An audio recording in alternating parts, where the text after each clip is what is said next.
Witcher. Lady Vivienne? Counted on me getting lost. I did. I thought you no different from the knights. Good at tourneys, hopeless in the face of true danger. I was mistaken. So you're not actually a Bruxa? A what? Suspicion I had that you might be a vampire. Certain details seemed to confirm it. Then I changed my mind. Anyway, unimportant. Hear you come to this clearing often. This is where it all began. And as I was not able to evade you, save myself from you, then I want it done here. In this very spot. With no witnesses. Want what done? Why, you are a witcher. You were hired to kill me, were you not? Then do so, now. And do it quickly, I beg you.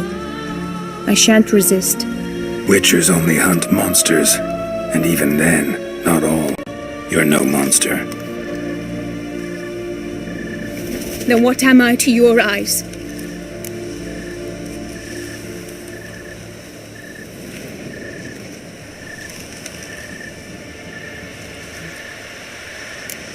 Why should I guess when you could tell me yourself? If you've no contract on my life, why take an interest at all? Did Guillaume put you up to it? Is that why? He wanted to help you. Asked me to do him a favor. Frankly, if I can do something for you, I'll do it, willingly. Why should I trust you? 'Cause the Duchess trusts me? 'Cause I'm a freak, too? 'Cause cases like yours are my bread and butter. Take your pick. You shall not turn on me. Use what I say against me. You shall not tell anyone.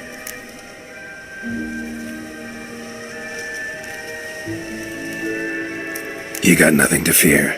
Came here to help you, and I won't peep a word to anyone unless I decide it's absolutely necessary. So be it. I shall tell you what my mama once told me. When she was with child, expecting me, she and my father spent much time together near the wood, here in this clearing. Mama loved to listen to the orioles sing. She would stroke her belly and say, "My daughter should be as beautiful as that bird. Such is my wish." But a creature dwelt in the wood who envied my parents their happiness. One day it appeared before them to say the whole wood belonged to it, and they had dared to delight in something that was not theirs. It demanded payment. And when my parents said that they had nothing, it claimed their unborn daughter as its own. Parents ever describe the creature? They called it a nymph born of the deep woods, with no mother or father. But I was too young, too distraught by the curse's onset to ask after details. What happened after that? Nothing at first. I came into the world a perfectly normal child, and my parents forgot that day's events. But 15 summers into my life, the curse began to show. Initially only when the moon was full. But now it's advanced so that even in daytime I must use magic ointment to mask its symptoms, to look normal. Thus I thought someone had discovered my secret, then hired you to kill me. In fact, I was resigned to death in coming here. Perhaps death would be preferable to my complete and permanent transformation. For I fear that is what lies in store.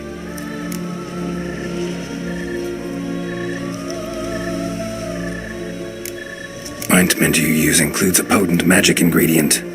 You don't have the immunity mages have. Use heavy doses, or normal doses too long, and it could be dangerous to you. I sensed this. The very reason I knew I would have to give it up in the end, and bid my human form a final farewell. The curse, it could be reversible. Once ran into a baron transformed into a cormorant, ostensibly for good. Managed to cure him completely. And you truly think you could do something like this for me? Can't guarantee a thing. Tough case yours.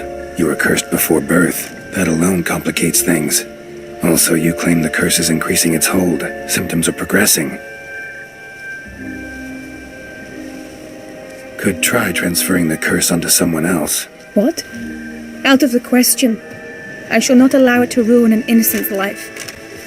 Is this the only method you know? Only one that's completely safe. So there is another.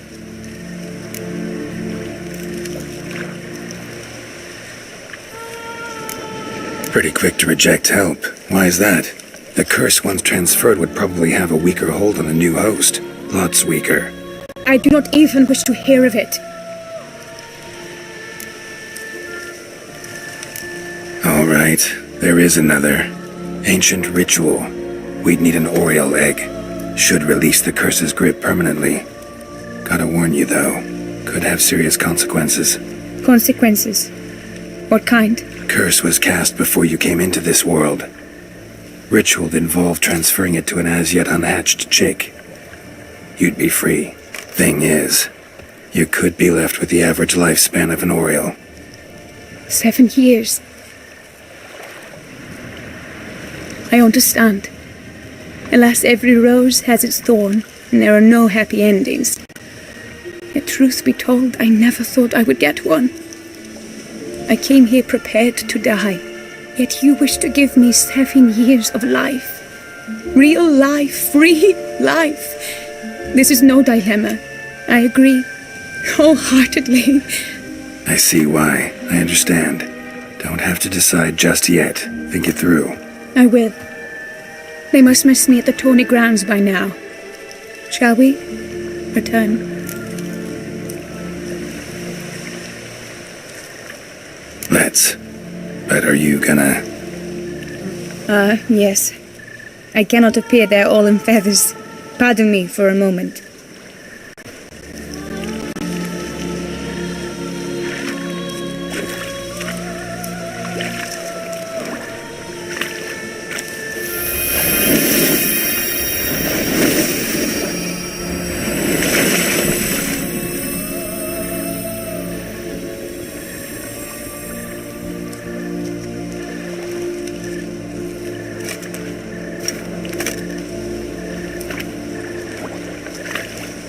You can change at will? No, but I discovered the water of this pool helps. Its effects are brief, but I can always be sure of them. Interesting.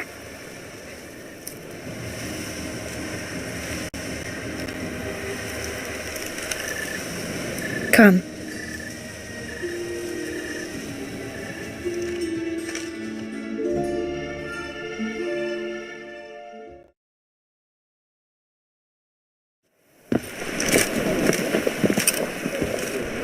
Did you learn anything? Yeah. Then speak, man. Can you not see I'm out of my mind with worry? What ails her? She asked me not to talk about it. But I want only the best for her. Perhaps I shall be able to help or, I don't know, console her at the least.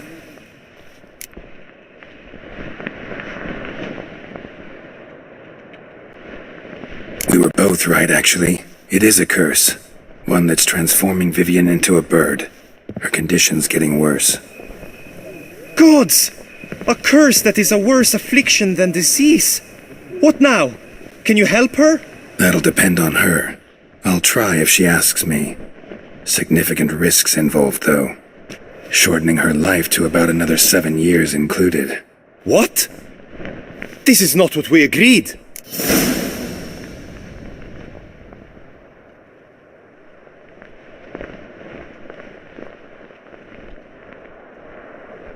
Tough case. Curse's hold on her grows stronger every day.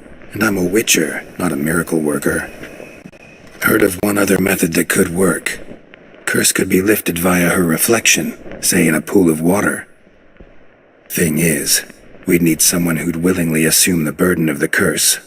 Take it on in her stead. You mean, become a bird themselves? Theoretically. See, curse grows weaker once it's transferred. Might end up as just an appetite for seeds and worms. All outcomes are on the table, though. Death included. I am prepared to sacrifice. Give my life for her. Just as King Fridank's knight did for the beautiful Queen Sero. Knew that already. But are you prepared to swallow bugs for the rest of your life? Yes.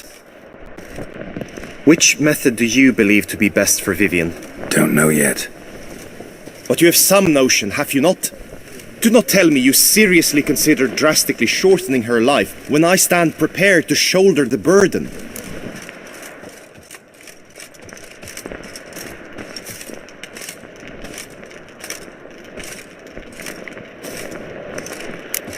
Method using a pool of water's better. Poses no threat to Vivienne. Naturally. You must know you can count on me. I shall bear it all. But Vivienne, I fear she might be too proud to agree to such a thing. I'll meet her after the last contest. Talk to her.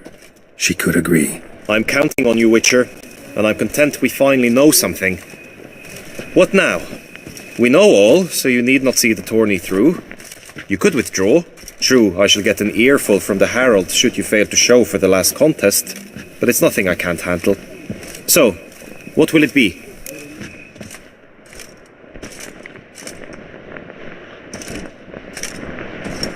I don't back out of anything. I'll take part in the last skirmish. Besides, Vivienne will be busy till the tourney's end. Indeed. In that case, you must meet the other knights of your team. They await near the arena's entrance, by the training ground. Got it. Thanks.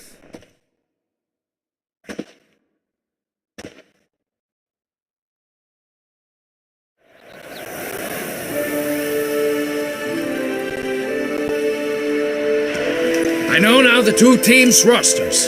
I shall be captain of ours. That means you shall do as I say for the duration of the fight. Is this clear? Palmer and Alonso will lead the opposing team. With this skirmish, we commemorate the Battle of Fox Hollow of 1218, when a Hans of Southern outlaws led by Haller the Brown attacked Tucson only to be driven off by brave knights, thus setting a precedent. Since that day, knights errant have guarded the duchy's borders. Palmer drew the short sword, so his team shall play the barbarian Haller's men. Any questions? None. I doubt you will do us any good. You know nothing of knightly combat as a witcher. Try at least to stay out of our way. It is time, gentlemen. Take your weapons and proceed to the arena.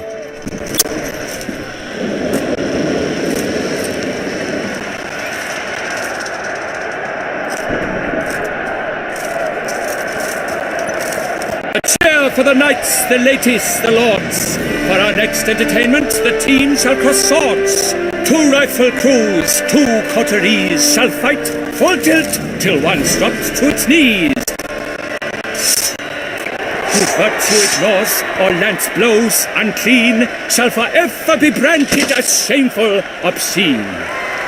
While the knights prepare, let me say I'm elated to behold such a crowd on edge, breath-baited. Whoever here wins the past champion shall face. All others must leave, heads bowed in disgrace.